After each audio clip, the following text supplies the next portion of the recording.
কাজের প্রতি আগ্রহ এবং ঘর গোছানোর নেশা থাকলে সারাদিন পরিশ্রম করলেও আর ক্লান্তি লাগে না। রাধে রাধে বন্ধুরা, কেমন আছো তোমরা সবাই? আশা করি ভীষণ ভালো আছো। আমরাও কিন্তু খুব ভালো আছি। আজকে হচ্ছে বুধবার, তোমাদের সাথে নিয়ে আজকের ব্লগটা শুরু করছি। সাথে থাকো, আজকের ব্লগটা তোমাদের খুব ভালো লাগবে। সকালবেলা উঠেই প্রথমে জামা কাপড়গুলো গুছিয়ে নিচ্ছি। এগুলো সেই কালকে কেচেছিলাম। কালকে তো একদম ছাদ ভর্তি জামা কাপড় কেচেছিলাম, কারণ অনেকদিন পর কালকে বেশ সারাটা দিন রোদ ছিল, মানে বৃষ্টি হয়নি, সেই কারণে না কালকে অনেকগুলো জামা কাপড় কেচে দিয়েছিলাম। কালকের ব্লগে তো তোমরা দেখেছো। তো সেগুলো তুলে এনেছিলাম, তারপরে আর গোছানো হয়নি। তো ভাবলাম আজকে গুছিয়ে নিই, কারণ এখন না ওই প্রতিদিন জামা কাপড় কাচতে পারছি না। কাচলেও দুটো একটা করে কাচতে পারছি, কারণ প্রত্যেক দিন বৃষ্টি হচ্ছে। আর যেই দিনে একটু রোদ দেখতে পাচ্ছি সেই দিনই জামা কাপড়গুলো কেচে দিচ্ছি, নইলে শুকানোর তো মানে উপায় নেই আর রোদ ছাড়া, তাই না? সেই কারণেই সকালবেলা উঠেই কালকে আমি কেচে দিয়েছিলাম আগে। তো যাই হোক, সব জামা কাপড়গুলো গুছিয়ে এখন এগুলো সব কিছু গুছিয়ে নেব। ঘর বাড়িগুলো একটু সাজিয়ে গুছিয়ে থাকলে না, রাখলে ভালো লাগে দেখতে। যতই একটু পরিশ্রম বা ক্লান্তি লাগুক না কেন, একটু কষ্ট হয় ঠিকই সবসময় এগুলো কাজ করতে, ঠিকই, কিন্তু তারপরে যখন করি না, তারপরে কিন্তু ভীষণ ভালো লাগে। যখন দেখি সব কিছু একদম পরিষ্কার পরিচ্ছন্ন আছে, তখন কিন্তু দেখতে ভীষণ ভালো লাগে। ঘর বাড়িগুলো একটু শান্তিই লাগে বলতে পারো। তো যাই হোক, এদিকে দেখো অনেকগুলো তো জামা কাপড় কেচেছিলাম, সব কটাই গুছিয়ে নেবো এগুলো। তারপরে কয়েকটা শোকেসের মধ্যে রাখবো, আলনাতে রাখবো। আর ওই সোফা কভারটাও কেচে দিয়েছিলাম, আজকে সোফা কভারটা লাগিয়ে দেবো, কালকে আর লাগাইনি। তো ভাবছি আজকেই লাগিয়ে দিই সোফা কভারটা। ওই যে কুশনগুলো এখানেই রাখা আছে দেখো, কালকে না সোফাতে রেখেছিলাম, তারপর দেখি না ভালো লাগছে না, তার জন্য সাদা তো কভারগুলো যেহেতু ধুয়ে দিয়েছি, তো সেই কারণে না পরে আবার আমি ঘরে এনে রেখে দিয়েছিলাম। তো সেই জন্য ঘরেই আছে। তো আজকে কভারগুলো লাগিয়ে তারপরে হচ্ছে সোফাটা সুন্দর করে গুছিয়ে নেব, তাহলে দেখতে ভালো লাগবে। আসলে কভার লাগিয়ে না, মানে এখন কভার ছাড়া না কেমনই যেন লাগে, কভার সমেতই মনে হচ্ছে ভালো লাগে। কভার দিয়ে কুশন দিয়ে সাজিয়ে রাখলে তখন কিন্তু বেশ সুন্দর লাগে। তো যাই হোক, এদিকে জামা কাপড়গুলো তো গোছানো হয়ে গেল। তারপর চলে এসে এখন এই শোকেসের মধ্যে কিছুটা রাখি। এখানে তো বেড কভার থাকে, বাবানের পাপার কিছু জামা কাপড় থাকে, তো সেখানে এটাতেই রাখি। বেশিরভাগ জামা কাপড়গুলো এখানে বাবানের পাপারই থাকে, আর আমার কুর্তিগুলো থাকে। আর ওই ঘরে আমাদের ঘরের আলমারিতে তো বাবানের আমার থাকে, ওখানেও বাবানের পাপারও থাকে। মানে যখন এগুলো এটাতে না বেশিরভাগ হচ্ছে ধরো যখন প্রয়োজন পড়ছে বেশি, সেটাই এই শোকেসের মধ্যেই রাখা হয়। তো যাই হোক, এদিকে হচ্ছে আমি টি টেবিলটা মুছে নিচ্ছি। আসলে কালো কালারের কাজ তো প্রচুর ধুলো পড়ে, আসলে একটু ধুলো পড়লেই না বোঝা যায়, সাদা হয়ে থাকে।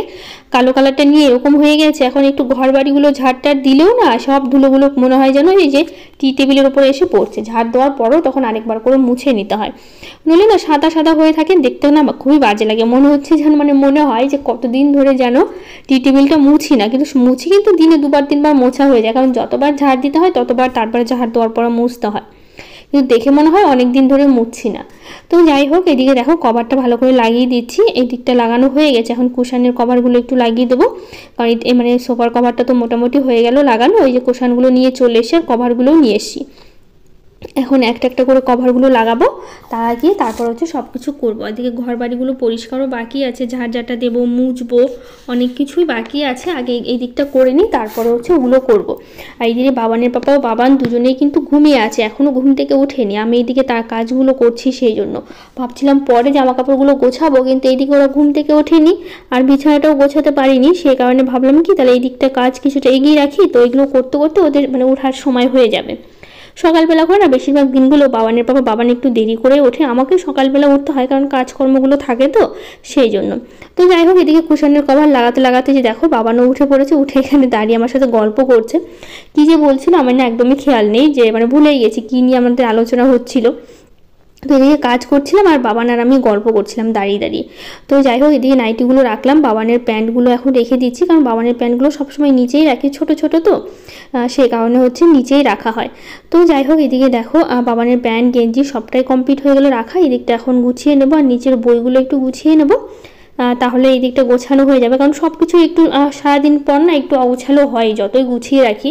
আর বাড়িতে বাচ্চা থাকলে তো আরও বেশি অগোছালো হয়, তারপরেও বাবা অতটা অগোছালো করে না, যেহেতু একটু বড় হয়েছে, তার মধ্যেও ও একটু অগোছালোটা কমই করে। তার মধ্যেও করে না সেটা না, করবে তো অবশ্যই, তো তার জন্য একটু গুছিয়ে সবসময় রাখতে হয়। তো এদিকে ওরা দুজনেই ঘুম থেকে উঠে গেছে, বাইরে গেছে ওরা ব্রাশ করতে, আর এদিকে আমি ঘরটা গুছিয়ে নিচ্ছি ততক্ষণে। তারপর এখন বিছানার চাদরটা একটু সোজা করে নেব, আর এই বিছানার চাদরটা ছোটোর কারণে না আর হচ্ছে তোষকের নিচে ঢুকিয়ে দিচ্ছি না, কারণ ঢোকানোর পরেও না একাই মানে একটু পরে ধরো একটু বিছানার চাদর টান পড়লেই বেরিয়ে আসে, সেই জন্য কী করছি আপাতত বাইরের দিকেই রাখছি। কারণ হচ্ছে ওই ঢোকালে আবার বেরিয়ে আসে, আর ছোটো তো এই মানে সব কটা বেড কভারের থেকে এই বেড কভারটা একটু ছোটোই, তো সেই কারণে হচ্ছে এভাবেই রাখা হয়।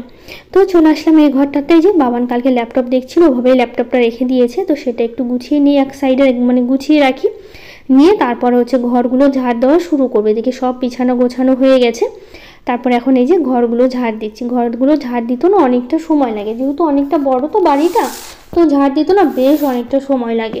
ওই ঘর ঝাড় দিতে মুছতে মানে ঝাড় দিতেই বলতে পারো অনেকটা সময়, মানে আধা ঘন্টার মধ্যে। ধীরে ধীরে যদি মানে চোখের নিচ খাটের নিচ পরিষ্কার করো, ওখানেই বলতে পারো তোমার আধা ঘন্টা সময় লেগেই যাবে গোটা বাড়ি ঝাড় দিতে গেলে। তো গোটা বাড়ি তো প্রতিদিনই ঝাড় দিতে হয়। তো যাই হোক, এদিকটা মানে ওই ঘরটা তো ঝাড় দেওয়া হলো, এখন এই ঘরটা ঝাড় দিচ্ছি, দিয়ে তারপরে ডাইনিংটা ঝাড় দেবো, দিয়ে আবার আজকে ঘরটা মুছবো, কারণ কালকে মোছা হয়নি, তো একদিন পরপরই মুছি বলতে পারো, প্রতিদিন আর মোছা হয় না, কারণ শরীরে না আর পারে না, মানে এতটা ক্লান্ত লাগে তখন না শরীরটা আর টানতেও পারে না এত কাজকর্ম, তো সেই জন্য না একদিন পরপরই মুছি, প্রতিদিন আর মোছা হয়ে ওঠে না। ঝাড়ঝাঁটা তো বারবার দিতে হয়, কিন্তু মুছি একবার করেই, আর হচ্ছে একদিন পরপর মুছি। তো যাই হোক, এদিকে বাবান দেখো ছাতু খাচ্ছে, ও ব্রাশ করে এসে বাবানের পাপা ছাতু দিল। ও আবার কী করে বলো তো, এবার পাতলা করে ছাতু খেতে পছন্দ করে। আমি ভাবি যে একটু শুকনো করে দেবো, কিন্তু শুকনো করে খেতে পছন্দ করে, এরকম জলের মতো পাতলা করে দিব, মানে নিজেই নিবে বা আমাকে আমি দেই, যাই দেই মানে যেই দেই পাতলা করে হচ্ছে ভাবে খাবে, খেয়ে তারপর চামচ দিয়ে উঠিয়ে উঠিয়ে খাবে। অনেকটা সময় লাগে না খেতে বলো।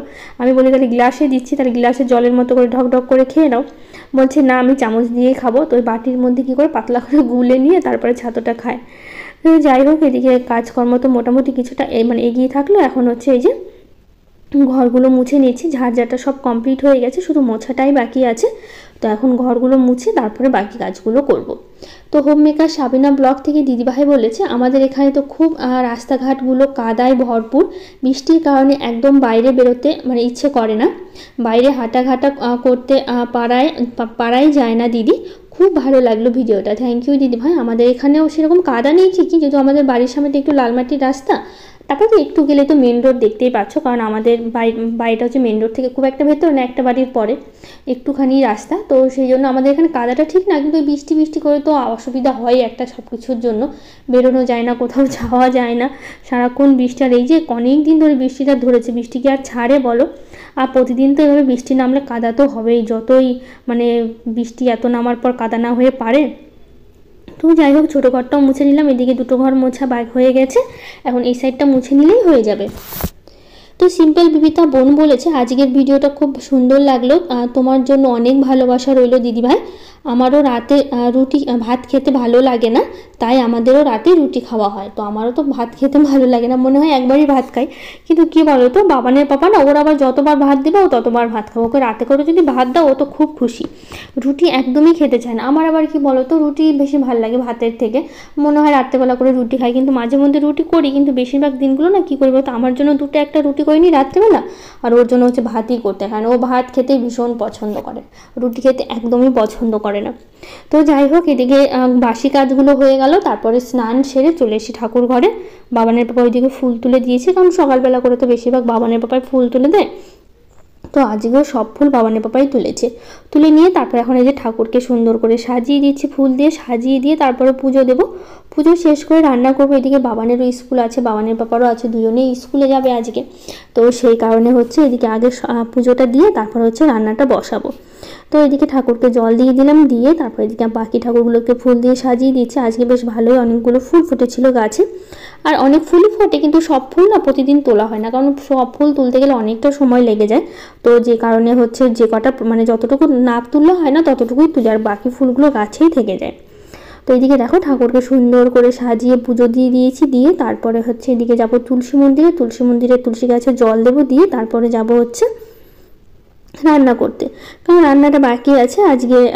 বাজারে আর যেতে হবে না, যেহেতু কালকে বাজারে গিয়েছিলো, মাছ নিয়ে এসেছিলো, কিছুটা মাছ রেখে মানে দিয়েছিলাম, সেই মাছটাই হচ্ছে আজকে রান্না করব। তো ফ্রিজ থেকে মাছটা বের করে রেখেছিলাম আগে থেকে, তো আগে এদিকে মাছটা হচ্ছে ভালো করে ভেজে নিই, তারপরে হচ্ছে বাকি রান্নাগুলো শুরু করব।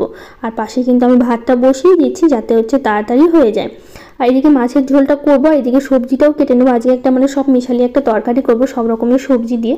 এখানে দেখো পটল, আলু, পেঁপে, তারপর হচ্ছে তারপর বেগুন, কচু আর হচ্ছে বরবটি, এগুলো এই কটা সবজি ছিল ফ্রিজের মধ্যে। তো ভাবলাম সব রকমের সবজি অল্প অল্প করে নিয়ে আসি, নিয়ে তারপরে হচ্ছে আজকে রান্না করব। তো সেই জন্য ওইদিকে সবজি কাটছে, আর এদিকে হচ্ছে মাছের ঝোলের জন্য মশলাটা ভালো করে কষিয়ে নিলাম। আর এদিকে দেখো সবজিগুলো কাটছি, এদিকে পটল কাটা হয়ে গেছে, এখন কচু কেটে নিলাম।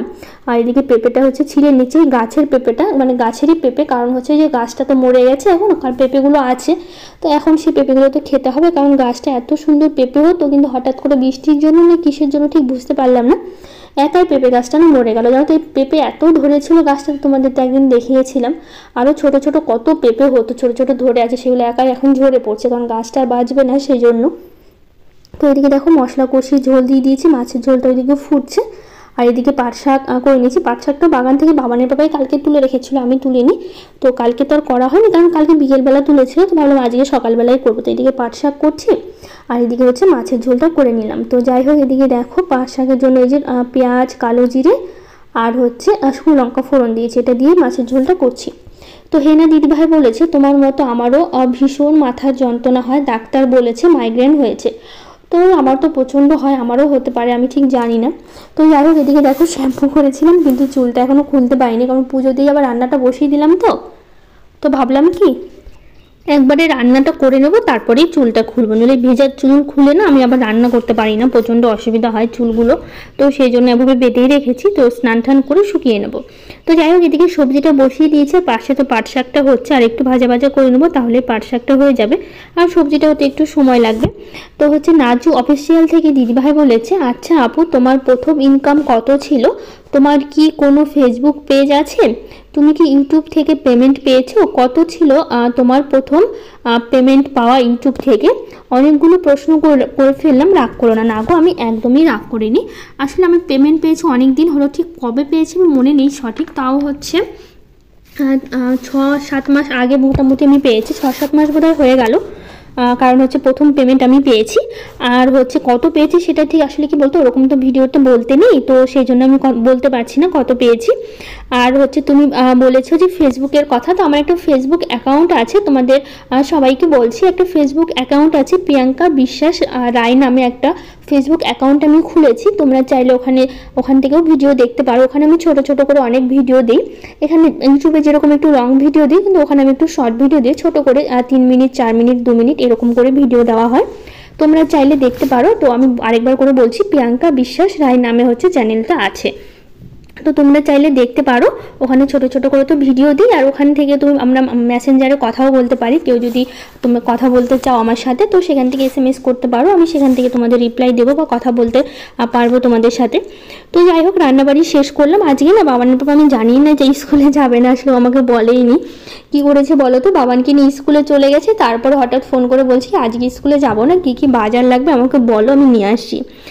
একসাথে দুজনে বেরোলো, তো আমি ভাবলাম হয়তো স্কুলে যাবে, আসলে আমাকে সকাল থেকে বলেইনি, ও বলছে তোমাকে আমি সারপ্রাইজ দেবো, সেই জন্য বলিনি যে আজকে বাড়িতেই থাকবো। তো যাই হোক আজ ফোন করে বললাম যে এগুলো লাগবে, তো সেটা আবার বাজার করে নিয়ে আসলো, বাবানকে রেখে স্কুলে দিয়ে তারপরে যে বাজার করে নিয়ে এসছে। এখানে অনেক কিছুই আছে, এসছে বলতে যে জিরে, সয়াবিন আছে, তার একটা চাউমিনের প্যাকেট আছে, সাবান আছে, যেটা আমি সাবান ইউজ করি সবসময়, সেই সাবানটা, হ্যান্ড ওয়াশ আছে, আর আছে একটা বাবানের হচ্ছে হেয়ার অয়েল আছে, আটা আছে, চিনি আছে, আর একটা হচ্ছে তরকার প্যাকেট, আর ওই যে কোটকটি, মানে এগুলো এনেছে। তো আমি বললাম এগুলো নিয়ে আসতে, এগুলো নেই বাড়িতে, তো এগুলো নিয়ে এসছে তার জন্য। তো ফোন করে বললাম, ওকে বলেছিলাম কিছু বাজার লাগবে, তো বললো যে আমরা এখন বললে মনে থাকবে না, আমি যখন ফোন করবো তখন বলো। তো সেই জন্য ভেবেছিলাম হয়তো স্কুল থেকে আসার পথে বাজার করে নিয়ে আসবে, তো বললো যে স্কুলে যাবে না, তো সেই জন্য তখন বললাম, তো নিয়ে চলে আসলো। তো যাই হোক এগুলো সব কিছু ভালো করে ঢেলে নিচ্ছি। এদিকে হ্যান্ড ওয়াশটাও শেষ হয়ে গেল, তো মানে শেষ হয়ে গেছিলো, তো হ্যান্ড ওয়াশটাও ঢেলে নিলাম, সব কিছু মোটামুটি ঢালা হয়ে গেছে। আর বাকি জিনিসগুলো এই কৌটার মধ্যে যেহেতু রাখি, তো আপাতত এই কৌটাতেই রাখবো। তো রূপসা দিদিভাই বলেছে দিদি হরিণগুলো কোথা থেকে কিনেছে, তো হরিণগুলো কি আমাদের এখানে না আদিনা, জায়গাটার নাম আদিনা, একটা ফরেস্ট আছে, ওখানে হরিণ দেখা যায়, তো সেই জন্য ওখানে না হরিণ পাওয়া মানে হরিণ বিক্রি হয়, তো ওখান থেকে ওগুলো কিনেছিলাম। তো শারমির ইজি রেসিপি থেকে বলেছে এই টাইমে তোমার ভিডিও না দেখলে না ভালো লাগে না, থ্যাংক ইউ দিদিভাই। আর টুম্পা দিদিভাই বলেছে নিজের খেয়াল রেখো, খুব সুন্দর লাগলো ভিডিওটা, থ্যাংক ইউ। মমিতা ব্লগ থেকে দিদিভাই বলেছে, খুব ভালো লাগলো দিদি তোমার ভিডিও দেখে, অনেক ভালোবাসা রইলো। থ্যাংক ইউ দিদিভাই, অনেক ভালোবাসা। তো বিকেলে একটু ফুচকা বানিয়েছিলাম, ফুচকা খেয়েছিলাম, তারপরে গেছিলাম দোকানে। তো সেখান থেকে কি নেওয়া হয়েছে তোমাদের বলছি। একটা শাড়ি নিয়েছি, এটা একটা বিয়ে বাড়ি আছে সেই জন্য একটা শাড়ি নিয়েছি, আর এই যে দুটো গেঞ্জি নিয়েছি, বাবানের প্যান্ট নিয়েছি। আসলে এগুলো ওই যে রাখি আসছে তো, রাখির জন্য, ভাইয়ের জন্য আর দাদার জন্য দেবো সেই জন্য। আগের দিন ব্লগে আরও কিছু দিদিভাইরা কমেন্ট করেছে, Rexona, Raju Roy, Jhilik Mondal, Naznis blog, Shreyasi blog, ASP blog, Kabita Das, Samia, সবাইকে থ্যাংক ইউ, অনেক ভালোবাসা। তো দোকানে গেছিলাম না, দোকান থেকে ভিডিওটা করে নিয়েছিলাম, সন্ধ্যাবেলা বেরিয়েছিলাম আমি, বাবানের পাপা। তো এই দোকান থেকে কেনাকাটা করা হয়েছে। কেমন লাগলো আজকের ব্লগটা অবশ্যই জানিও, ভালো লাগলে একটা লাইক শেয়ার কমেন্ট করে দিও। তো আজকের মতো টাটা, দেখা হবে নতুন ব্লগ।